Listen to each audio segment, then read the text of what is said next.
Do you believe in vampires? Because if you do not, this story may change your mind. So the person who sent this in is a nurse, and so she needs to stay anonymous because it was one of her clients. So I'm going to call her Bailey. Bailey used to work as a caregiver about 10 years ago. She's from El Paso, Texas. Now there are a lot of like farm-like towns surrounding El Paso, Texas, and one of them is called Fabens, Texas, and this is where this occurred. So she gets a job in Fabens, Texas, and she goes out to this house with her boss and a coworker because her boss is introducing them to the client. So they show up to the house, and when they show up to the house, it's the son-in-law, the daughter, and the client. She said that immediately when she walked in, she just felt incredibly uneasy, and she looked at the daughter's eyes, and the daughter's eyes were like very dark. And she was talking to the son-in-law and the daughter, and while she's talking to them, she looks over and she notices that the client is just staring at her. And when I say staring, I mean she felt like he was, her exact words were, staring into my soul. It made me incredibly uncomfortable. She also said that his eyes were even darker than the daughter's and that the son-in-law just had normal eyes. So they're in the middle of talking, they get done with the introduction, and she said that the son-in-law looks right at her and says,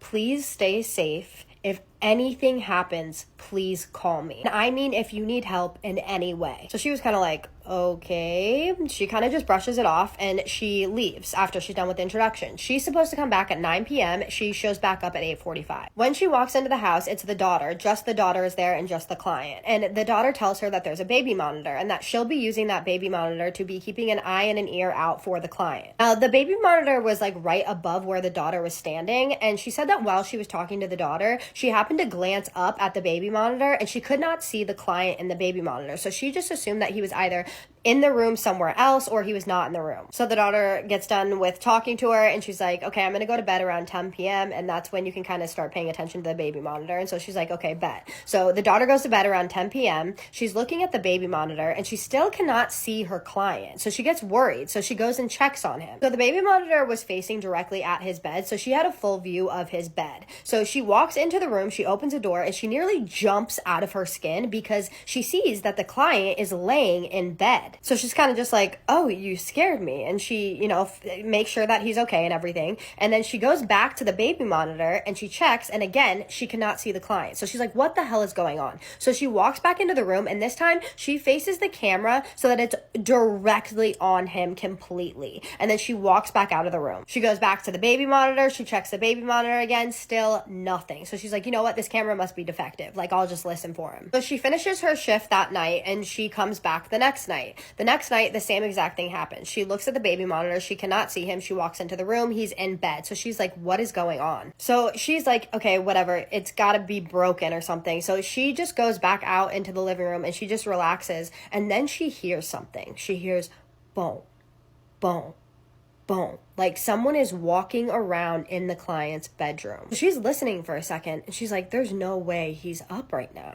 And then she starts to hear this whispering sound, like this light whispering sound, but she hears it, like it's clear as day. So she's a little freaked out, but she has to go check on the client now. So she goes back into the room, she checks on the client, he's in bed. So she walks back out in the living room and now she's freaked out because now she's hearing stuff. She can't see him on the baby monitor and she's wondering about like the eyes and all this other stuff. Her head is just racing. Then suddenly she hears this scream come from the bedroom. The client is screaming.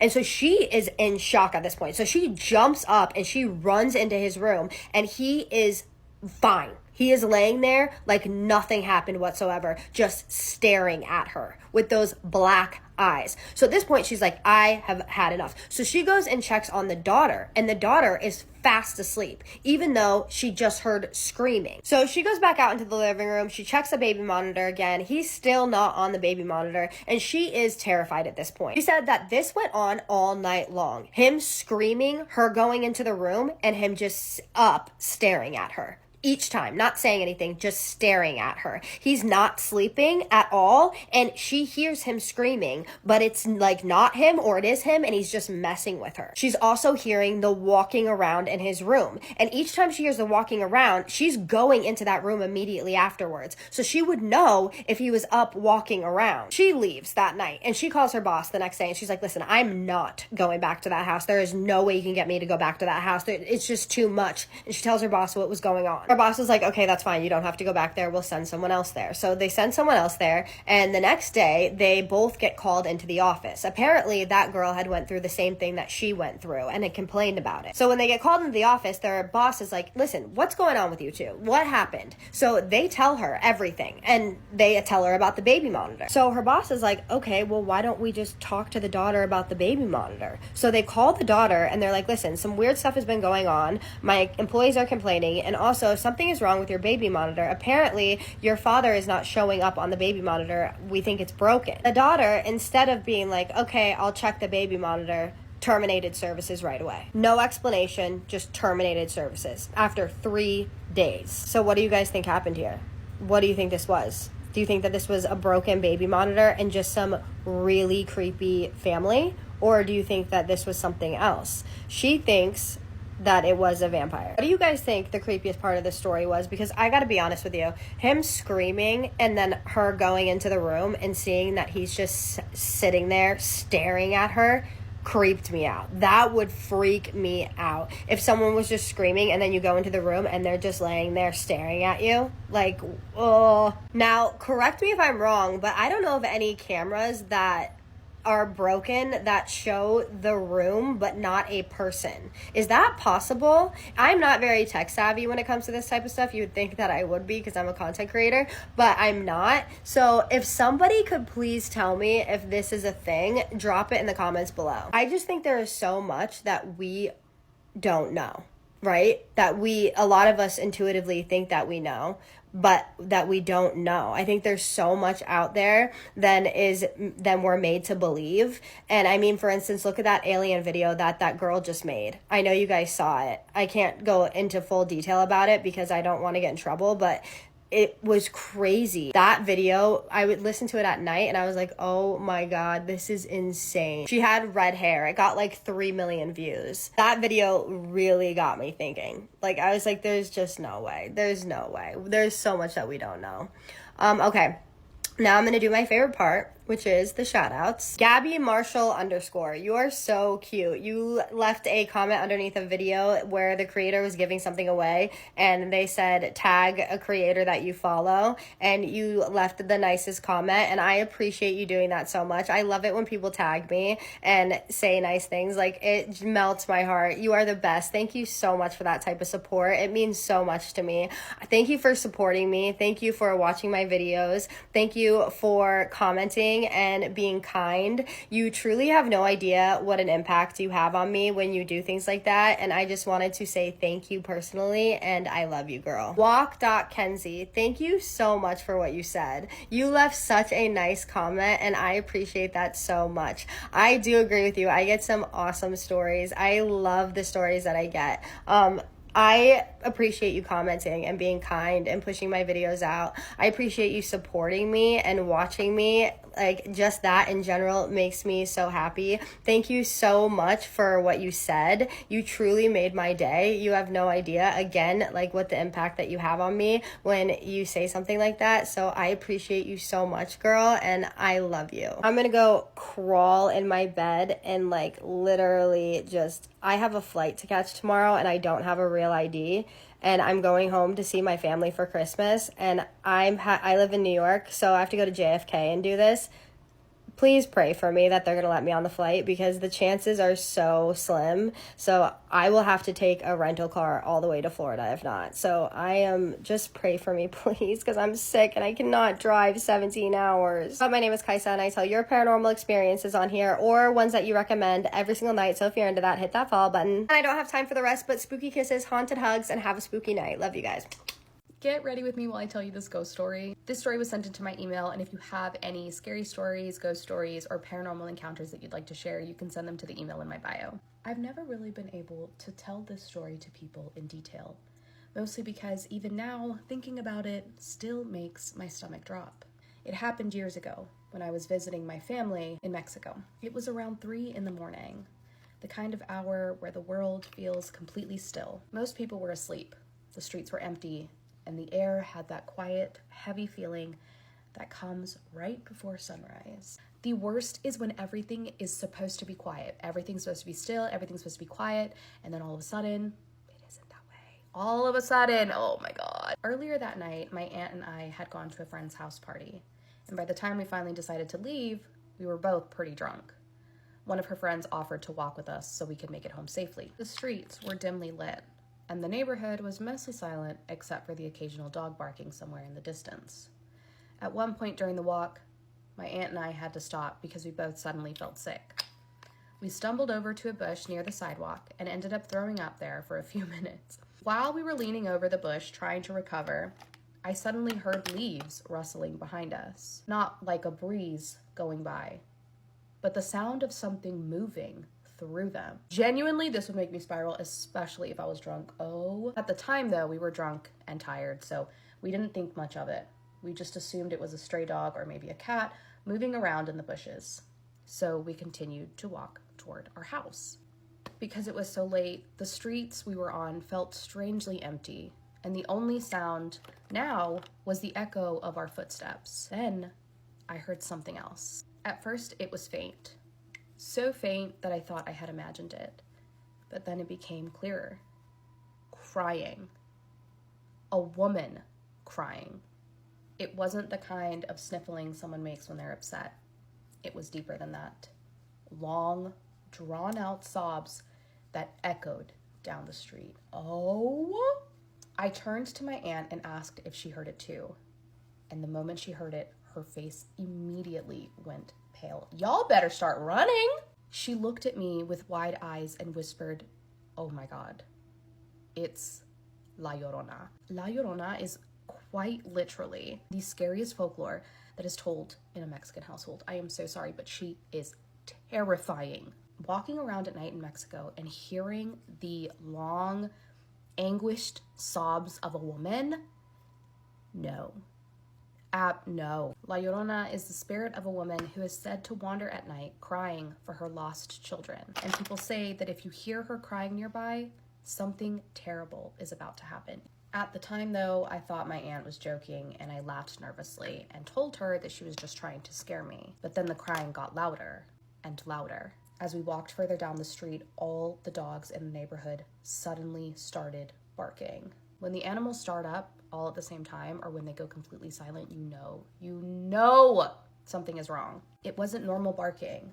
They were all barking together, and they sounded frantic, panicked. That's when I looked to my right.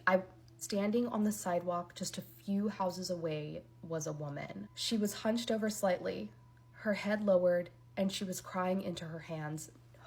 No, this visual is not okay. The streetlight above her barely lit up her face, but I could clearly see that she was wearing something long and white. Oh my God. My aunt grabbed my arm. Neither of us said a word. We just looked at each other for a split second, and then we ran. Oh, I'm getting chills. Our house was only a short distance away, and we sprinted the rest of the way there. My aunt's friend was running behind us, confused about what was happening. We rushed inside and locked the door. And for the next 30 minutes, we just sat there trying to calm down, laughing nervously and telling ourselves that we were probably just overreacting. No, you're not. If you see a crying woman on the side of the road, especially in Mexico, and she's wearing a long white dress, you run, girl. Eventually, our friend left, and my aunt and I decided to go to sleep, but even lying in bed, I couldn't stop thinking about that woman on the sidewalk. Something about her didn't feel normal. But eventually, I must have drifted off to sleep. Not for long, though, because I suddenly woke up to a loud scream. My aunt was standing beside my bed, shaking my shoulder. "Nicole," she whispered, "I hear something in the backyard." Oh, no. I sat up and listened. At first, I didn't hear anything.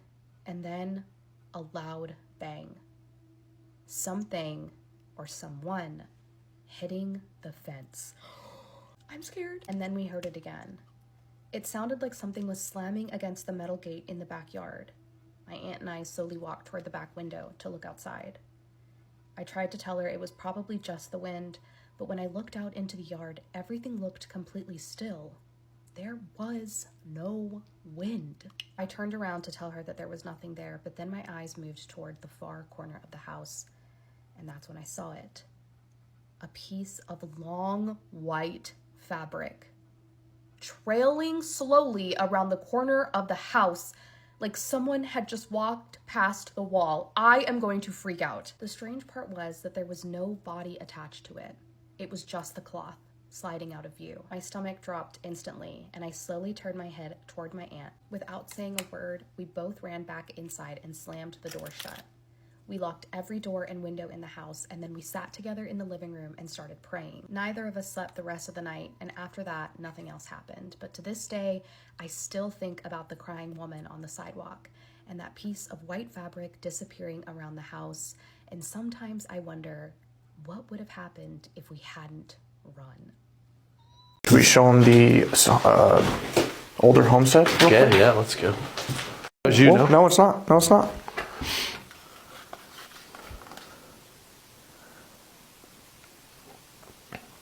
Was that you? Yeah, that's on either side. It went to both. Yeah. So it seems to be that people really like my horror stories.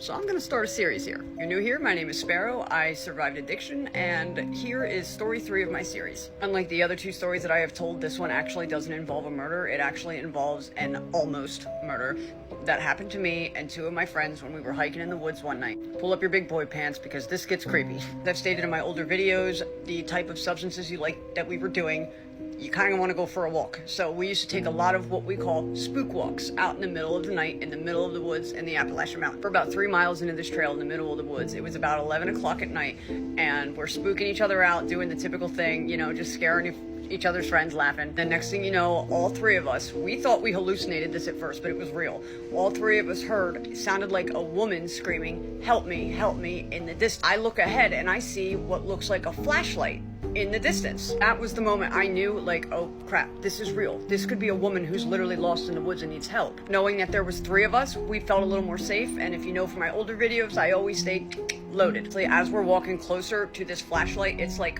waving around as you hear this woman screaming, help me. So we're thinking, oh my god, maybe it's a woman who's getting attacked and she has the flashlight in her hand and that's why it's like waving around. So at that point, we get worried and we start running. We start running up to this flashlight, up to this woman screaming. And the creepy thing is as we're getting closer, the light is getting smaller and smaller, and it almost seemed as if it was like disappearing away into the woods. Now I'm thinking like, oh my god, this woman is getting carried away into the woods. We get closer to where this light beam is, we realize that the trail opens out into a dirt road in the middle of the mountains, and there is a white pickup truck parked on the side of this road next to the next layer of woods on the other side of the road. So as we approach the truck, we start thinking to ourselves like, okay, like I got this gut feeling that just something wasn't right. But the screaming stopped, and then you could no longer see the flashlight. It was almost as if it just, like someone turned it off. This is as we approach this truck. In the back of this truck, obviously I started getting nosy and investigating.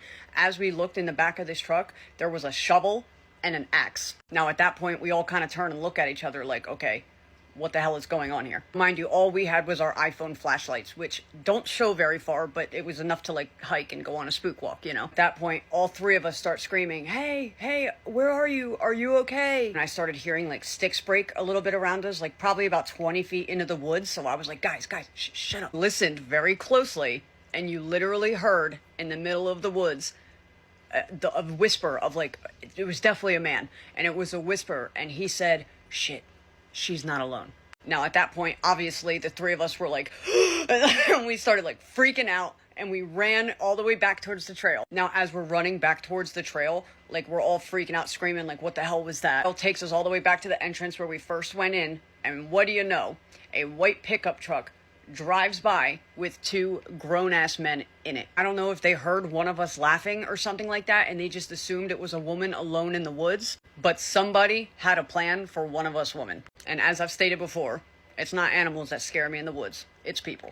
I saw her peeking slowly around the staircase. Hey there, welcome back to Pink Hair Ain't Scared. I'm Marge, your spooky drag storyteller. Let's dive in to a true scary story. This story happened back in the early 90s at a boarding school in upstate New York. We lived in a tiny cottage built right into the side of the mountain, a quaint white house, the kind you'd expect in a fairy tale, complete with one of those old split half doors. Wildlife was part of daily life there. Black bears, foxes, snakes, even timber rattlers. The birds and insects were always singing. Our home sat alone right on the edge of campus and surrounded by the woods. Not far from us stood the headmaster's mansion. We'd heard our cottage once housed the estate's housekeeper. If you stepped outside, you could hike up the mountain. It was a magical place. Our daughter was just a baby when we moved in, 5 or 6 months old, an impossibly calm and happy baby. But almost from the start, nighttime brought something else. She'd wake up screaming, not just crying, but truly terrified, as though something had startled her from sleep. We tried moving her crib into our bedroom, even took midnight drives to get her to settle, but every night the screaming returned. The cottage was small, just 4 rooms. Downstairs, the living space held a patch of exposed mountain rock. Upstairs, the baby's small room, our bedroom, and a cramped bathroom. Sometimes at the half door, a black snake would stretch across the doorstep. Certain corners, especially in the bathroom mirror, felt like something was watching us from behind. We brushed it off as the quirks of an old house in the woods. But then things started getting stranger. We plugged in a baby monitor downstairs. One day, as my daughter sat playing at my feet, the monitor crackled to life. Static, followed by a low groaning, something that almost sounded like the words, "yes," or "you." My husband raced upstairs to check. The monitor was unplugged. And then I saw her, a gray-haired woman peeking slowly around the staircase, just watching. Then she was gone. I tried to dismiss it as a lack of sleep. I started burning candles and saying prayers my grandmother had taught me. Sometimes, out of nowhere, my husband would shout, "What did you just say?" when I hadn't been saying anything. The cats would freeze. They would stare into corners and then back away in terror. Sudden cold drafts would come through the rooms. We tried to explain it. It was a drafty old house, but we knew that there was more to it than that. As the weeks dragged on, our daughter's screaming didn't let up. I started avoiding the cottage. Each time, I caught a glimpse of the old woman, once at the edge of the downstairs room, and again on the stairs. She would vanish when I focused on her. I wondered if I was losing my mind. So I doubled down on rituals, candles, rosaries, and salt at the threshold. One day, I was so exhausted and scared, I yelled, "Leave us alone! I feel so scared in here! Get out!" A little later, as I was gathering baby clothes, I looked down. At least 15 giant centipedes were marching across the living room rug, perfectly spaced like a battalion, heading straight for my daughter. I grabbed her things and bolted outside and dressed her at the car's trunk. As I stood there shaken, the headmaster's wife approached, asking gently how I was doing. I confessed I was anxious. She asked me, "Have you seen the old lady?" She explained a woman had died on the property years before. "Sometimes you see her walking," she said. "She is noisy, a troublemaker. In the north of Germany, we don't give these things any energy. Ignore her. That's what I had to do in our house. Maybe now she is in yours." I never told her what I saw. When my husband and I returned, I searched everywhere, but there were no signs of centipedes. Nothing. I tried to take the headmaster's wife's advice, ignoring what I could not explain. The nightly terror, the cold spots, and the cat's fear all lingered. And then one day, as I carried my daughter down the stairs, we fell forward. My husband shouted, "What happened?" And all I could say was, "I felt pushed." My daughter sobbed and pointed behind me, screaming, "No, no, no, no," as if she saw something I could not. That was enough. We started looking for other jobs. I couldn't be in that place any longer. But the final straw came one afternoon while I was playing with my daughter in the living room. A huge black snake slid out from the closet, gliding toward the door, the same direction the centipedes had gone. That was it. We were done. We left the cottage, the school, and even the state. Whatever haunted that house, I didn't want to understand it any better. Years later, we went back for a reunion. I visited the campus. The cottage had been sold off. I asked what happened to it, and they said, well, no one likes it anyway. I just nodded. No kidding. Do you have a scary story that you'd like to submit? My email is down below, and I hope to hear from you soon. And stay tuned for another scary story. What the fuck was that? Bro! What's going on around you? I don't know.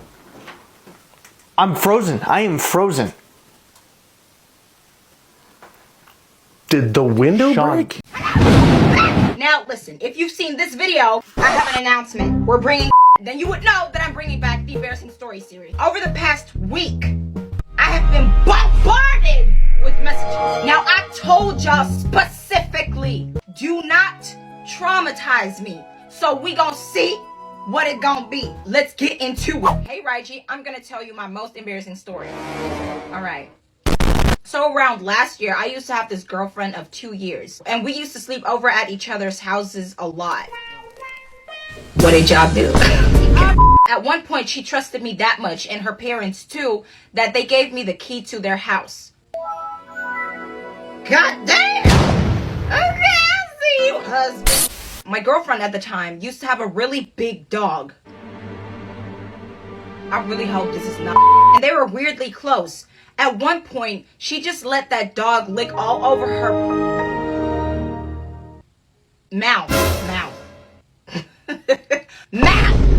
I thought that was nasty, so I told her to stop doing that with her dog.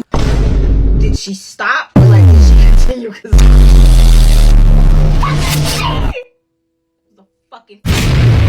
So I told her to stop doing that. And she said, okay, I will stop doing that since it makes you uncomfortable. So one day I wanted to surprise her. So I came to her house unannounced because I had the key. I went to her room, but I didn't knock. And I heard strange noises coming from out of her room. I opened the door and I catch her with her dog. And her dog was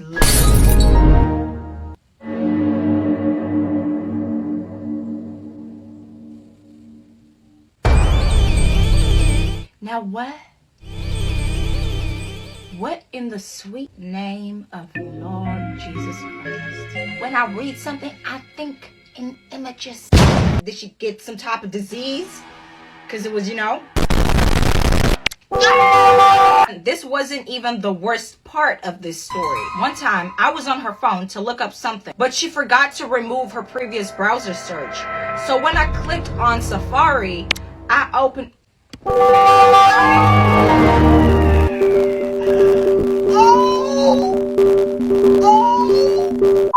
Honestly, I feel so bad.